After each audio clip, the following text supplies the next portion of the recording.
su-aashiisa kale waxay xaruntan dhaqankee laga cabanayo muxuu noqonayaa arrinkeedu iyada iyo meel kastaba oo lagu hayo wax kasta oo shareecada khilaafsan maamulku wuxuu u xil saaran yahay in ummadda laga hor joogsado ama waxaa lagu haya laga saaro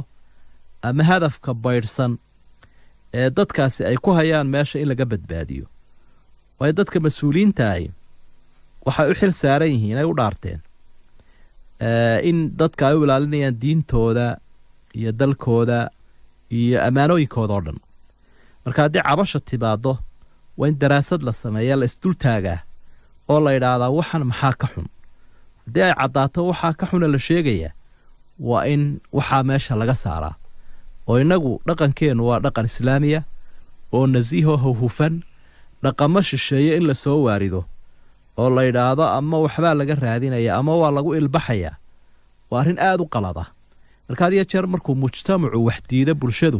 waa in la dhegaysto mas-uuliyiintuna dhegaystaan cidda waxaa lagu tuhmayaana dhegaystaan wixii ceeb iyo qalad iyo dembiya deg deg loo saxaa waajib bay inagu tahay wixii munkarana inaynu diidno wixii macruufee wanaagana inaynu isfarno sidaasaana lagu badbaadayaa haddii taasi ay suuroobi weydana